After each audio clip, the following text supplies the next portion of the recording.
Hello and welcome to an all-new episode of the Transfix Take-On. I'm your host, Jenni Ruiz, and today I have the pleasure of speaking with Gabe Pankonin. He is CEO of Rocket Shipping, a full-service logistics provider focusing on 4 core modules, LTL shipping, white glove and home delivery, full truckload management, and technology integrations. Welcome to the show, Gabe. Hey, thanks for having me, Jenni. I appreciate you having us on. Absolutely. We're so excited to talk to you today. Now, I've been doing a lot of digging on you. So you talk about these 2 concepts of the industry being stuck in like this prison of 2 ideas. One using big box brokers or going direct to asset-based carriers. And Rocket Shipping is providing those solutions as a mid-market managed transportation provider. Share a little bit more about Rocket Shipping's entry into this world. Yeah, I think that our traditional start was as a third-party brokerage in LTL specifically. We quickly found out we were good at getting customers and servicing them, and so we were growing quickly, but our biggest brands had the same problem, and it was my business problem, which is that they could go and get better pricing directly with the carriers than they could through me. Once they hit a certain scale, $5, $6, $10 million of spend, I didn't like the idea of cultivating relationships, getting customers, and then as soon as they actually grew because we helped them grow, then they would leave. So instead of letting them leave, I just said, hey, I'll find a way for you to utilize your own direct rates through me and I'll still help you manage it. Really, it just came down to finding enough tech to be able to do that, just kind of putting band-aids and some duct tape on it to make it work. That was, in 2021 to 2022, we happened to be specializing in e-commerce logistics at the time in LTL. That was kind of our niche. Yeah. And as you probably know, and the listeners know, that was a good year for e-commerce, furniture and online sales. So we grew really quickly just because our customers got bigger and we had a pretty good go-to-market motion going. Yeah. Used all that money to hire people to support it, but also to invest in building our own tech to make that solution ever evolving so that our customers would continue to stay with us. I call that building a bigger moat, so that we have more competitive differentiation compared to just a brokerage or just a TMS. We play in the middle, strictly shipper focused. I'm not a carrier relationships guy. I don't have tariffs with all the LTL carriers that I hold like a traditional brokerage. Yep. I'm on the other side. I'm more of a shipper consultant, have my own platform that I use, but I'll use anybody's tech if it can integrate with mine to make it better for our customers. Yeah. The LTL space too, I think, is a little bit different from what we're used to talking about here on the show. So can you give us an insider's perspective of how the learnings of the last 2 years have been with shippers, seeming that they've had control of the market for, 24 straight months, it seems? For LTL, it was actually a very heavy shippers market or carrier market during COVID because the carriers were like, we can't keep up with the demand, so we'll charge whatever we want. It's kind of, this is topical. It's kind of like inflation. Carriers have been really sticky and they still have way more pricing power than what the naked eye would say they should have. Mm-hmm. It should be a very heavy shipper market in LTL. It is a good shippers market for LTL, but the carriers are holding pricing power. And right now, the average long haul LTL pricing on the Fred.org charts is as high as it's been since the beginning of COVID. And that doesn't match with what the truckload market is doing at all. Right. And so last spring it was 384 and it was coming down off a cliff. Yellow Freight, YRC went bankrupt, blew up the LTL market because the top 5 player just exited. Yeah. And then the carriers somehow have maintained pricing power and they've gone from 384 a shipment to 410 a shipment now in February of 2024. That's a pretty steep increase. 408, 410 is as high as it's been. So it is kind of strange. People that don't live in the LTL world are like, are you sure? Like, that's how it's working? I'm like, yeah, I don't know why either. I think that shippers should be able to go get tariffs and beat up the carriers because they have the freight. Right. LTL, it's way more transactional, right? As far as like, they can just have any carrier. Well, there's only like 10. It's not like truckload. You can't just have any carrier. Yeah. And all 10 of them kind of price together as they all move up. The only thing that'll break it is like a really poor demand cycle, and we haven't seen that. LTL carriers have just enough freight to not have to give too big of a concession. Yeah. The pricing is supposed to be better, but it is opposite. I always say like most of the industry talks about truckload. And so it's just so opposite from the reality that I live in LTL that I'm like, man, I wonder what that's like. Well, that's awesome because it is vastly different, like you said, from what we're experiencing in the full truckload sector. But going back to Rocket Shipping, when you expanded the services that you provided in order to keep those shippers in, like you said, building a bigger moat, which I love, at what point did you know that like you have found the right formula? For two reasons, we got product market fit faster than usual. One, we had a lot of customers and like we just had a really good go to market engine, I would say, and team. And so we just got to test it a bunch and get a bunch of consumer feedback from shippers on what was working and what they wanted to see. And then two, we just got, I would say, lucky with market timing. 10 years ago, TMS systems started to come out. Everybody built a TMS, and most of our competition in the LTL space built a TMS without people that service it. So they have devs and engineers, but they don't have customer success. We had such an advantage against TMS competitors because we actually had real people that would help them use it, have an actual customer service, customer success operation. So that was a huge competitive differentiator. I just continued to say, hey, why don't we just keep going after customers that are this size, that ship this much, that need this type of help because no one else is doing it. Yeah. Penske, Ryder, Transplace, who's now Uber Freight, are all managed trans for enterprise customers. And then you have third-party brokerages that go up to like maybe their biggest customers spend $10 million on LTL, but not much more than that. From 10 million to 100 million of LTL spend, there's no solution. These shippers end up just buying a TMS and then hiring 40 people in-house to manage their supply chain. And so at Rocket, we're like, hey, don't build a supply chain in-house. Do it a la carte through us, and we'll bring you the benefits of Penske type management if you want. But also there's third-party brokerage rates in there, and you can kind of use both. Shippers are able to then scale up in different ways, which is a nice, I'm sure, relief for their top line. We often see, I have to say, I'm geeking out for a second here, sort of the same jargon when it comes to looking at other services in the space, specifically with tech-enabled providers. It's always the same type of jargon. But at Rocket Shipping, you guys really lean into this modern, relatable approach. We saw this on your Let's Talk Logistics newsletter on LinkedIn. My favorite, by the way, was the logistics of St. Patrick's Day. And then I love the tagline, "We give a ship about your freight." Like, come on, that's fantastic. What was the thought process behind that sort of way that you're speaking to your customers? The customers we were serving were e-commerce focused. And so I tried to mimic the style of an e-commerce founder so that they would identify with me and then say, well, yeah, I have to ship LTL. I have to get my product to customers. I might as well use somebody that I identify with. And so like my entire content strategy was I'll be a founder that posts content and is a little bit, out of the box compared to the rest of the industry for like jargon and website design. And it will match more with an e-commerce brand who's already doing that. And then if we actually are good, we keep them forever. And that's always the goal, is to keep a customer forever. For sure. Yeah. And I think it's working because, not only does it call attention, but like you said, I love that parallel between where you fit and then also where your customers fit. It's not often that you hear wanting to be identified as someone to be trusted because you're just like them, which is really cool. Yeah. Well, that's human nature.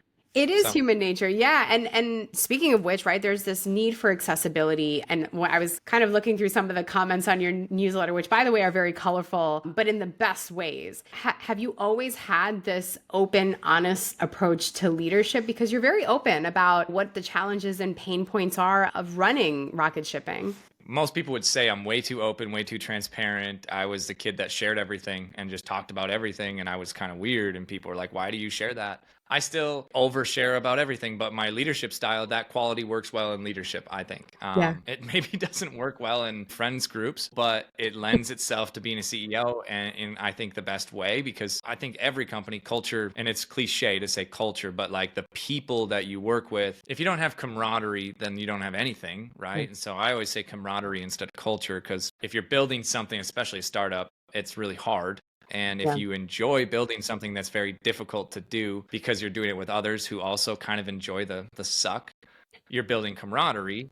Maybe in 10 years, we'll have like a head of people in culture, but we're 4 years old now. And so we're still just camaraderie. I'm just super transparent, like with almost everything, sometimes to a fault. But I think that I like to ride the line of I'd rather be too transparent and too like open with staff and talk about everything, whether it's political or not, or personal life, anything about my life, I share it because the people that work for me and with me, they also feel comfortable sharing what they think and believe. And we definitely have a pretty open culture on that, where like everybody's comfortable just talking about what they think. Yeah. Whether it's current events, their baby, their pet, or anything, it's like, we know what's going on. And then when we have to call them, and every brokerage knows this story of like, hey, everybody's got to work overtime because we got this brand new client. Like, people just willingly jump in the trenches at Rocket because we all know each other's personal lives.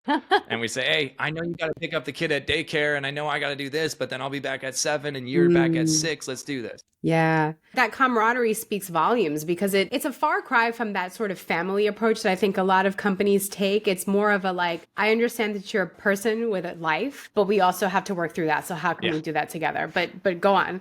I don't know your stance on it either, but I disagree with the like, oh no, it's a championship team. You can't fire your family. And I'm like, somewhere in the middle is correct. You can fire your family. People do that. They cut their family out of their lives for different reasons. But the amount of grace that you extend your family is a lot more than you extend your coworkers. And we try to blend that a little bit of like, we know that this person's going through it. So let's identify that. At the end of the day, culture is maybe not the word, but every single problem that Rocket has is a people problem. Whether it was the technology that was built by people or the people that, are yelling at us from one customer or people that didn't get their job done, every problem is a people problem. So if you don't have the best people, then you won't win. And so in order to have the best people long term, they have to enjoy working there. I overinvest in people enjoying working here so that I can keep them at the company forever.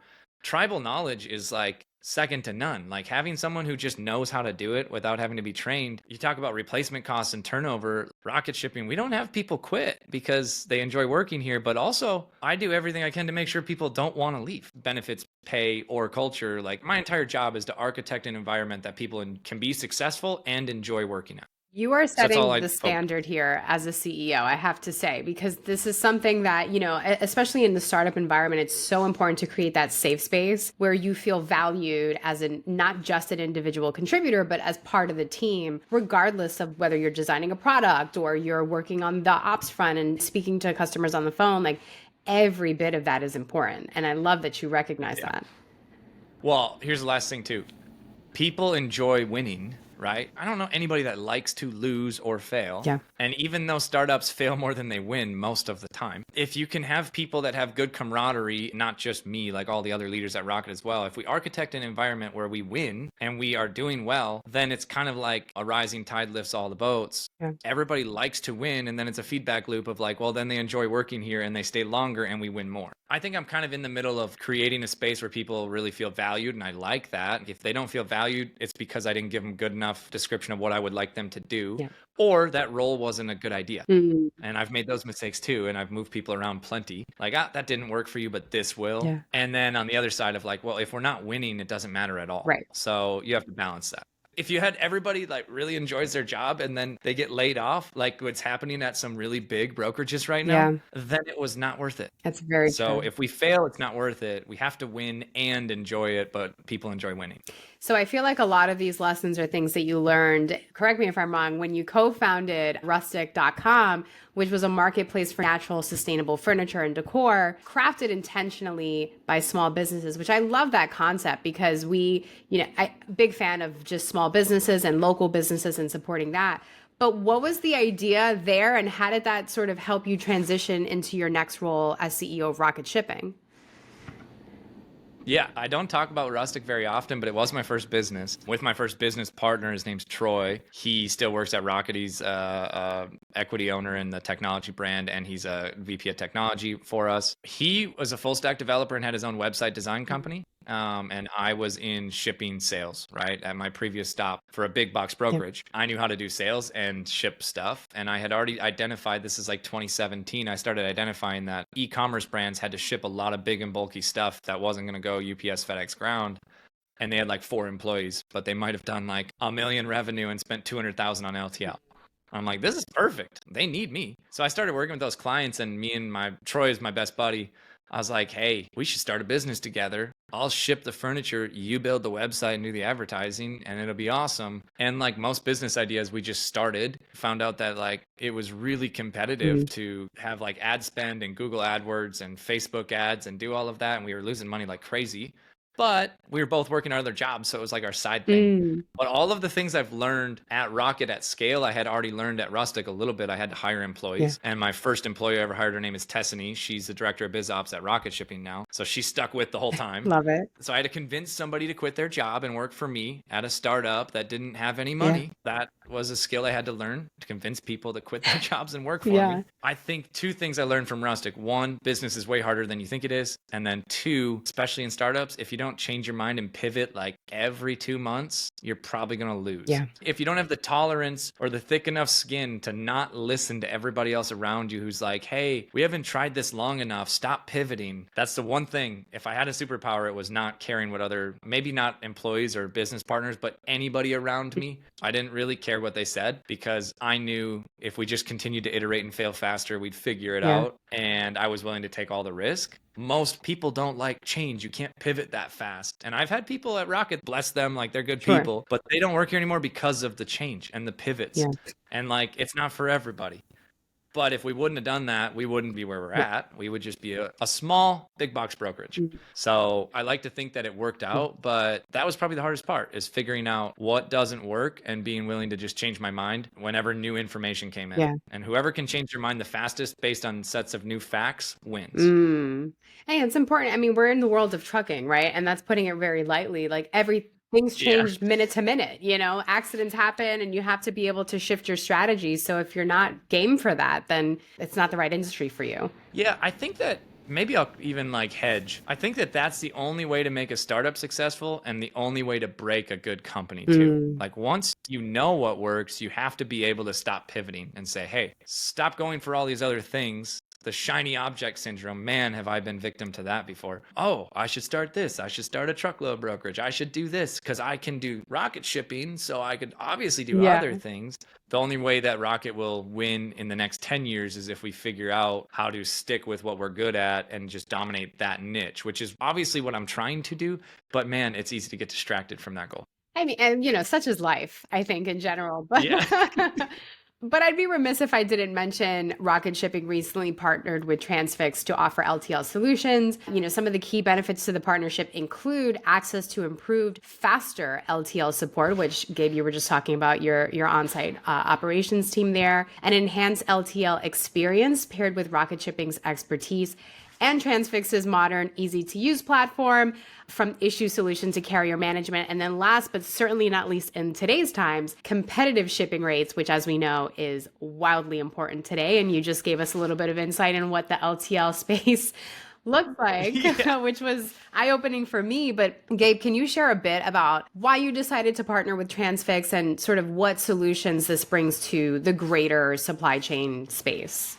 Yeah, it didn't happen by accident. Joe from Transfix and I connected. He's a good dude. Yes. Joe North, shout out. Shout out. We connected, and at the time, I just talked about shiny object syndrome, so you don't realize how good of a transition that was. I was working on a truckload brokerage, and I was like, hey, I've kind of gotten really good at LTL. I better go conquer something else. Instead of just staying and really good at what I was doing, I decided I'd start a truckload brokerage and learn how to do all of the freight factoring and MCs and all of that. And I spent a year doing it. It was semi-successful, and we still have it today. And we have customers we service, and we do a really good job. But it was never going to be $100, $200, $300 million truckload brokerage. And I decided last fall that I needed to pivot and focus on what was working instead of being distracted. At the same time, Joe and I were connecting, and Transfix was talking about their LTL program and what they could do to enhance it. And I know Transfix has a very big truckload presence. And I said, hey, I'm kind of thinking about not focusing on truckload, but I want to focus on LTL. And he said, man, we're kind of thinking the same thing in reverse. And without saying how exactly the soup is made, it just made sense to start exploring a partnership. And then like the idea that I've always had for the industry that Jonathan and Transfix is doing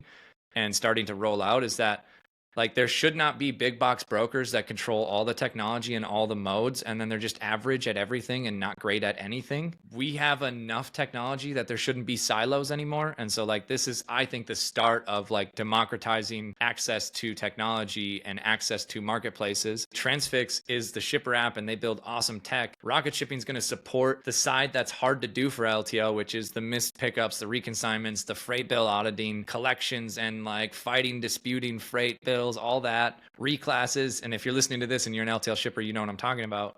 If not, you're like, is he speaking English?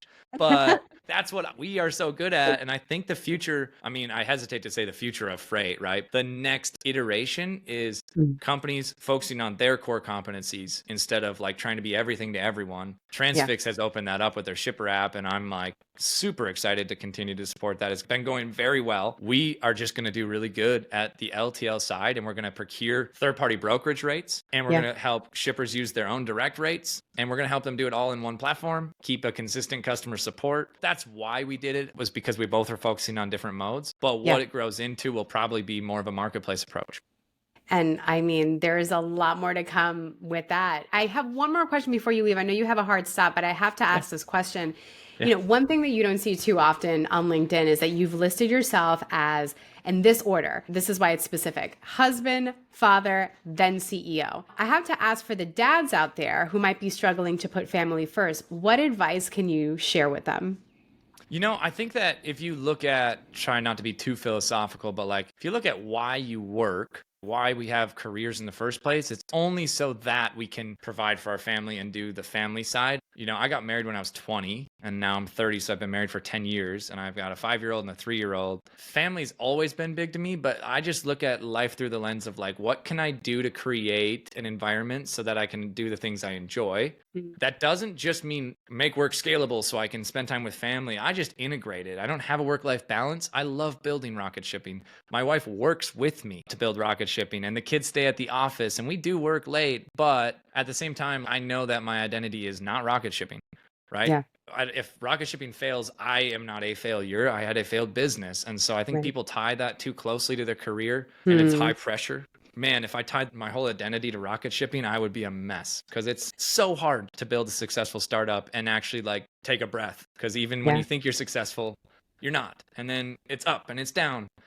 And so I just, you know, I listed in that order on purpose. I'm a husband and then a father, because you can't pour from an empty cup and be a great dad if you're not a great husband and have a good marriage. So that's my philosophy on it. There you go. Take notes out there for everyone who's listening. Gabe, what a pleasure speaking to you today. Thank you so much. I really look forward to learning more about just the LTL space, and maybe we can have you do a breakdown of 101s, because there was a lot in here that you mentioned that was unfamiliar to me, but I know that our listeners would appreciate that as well.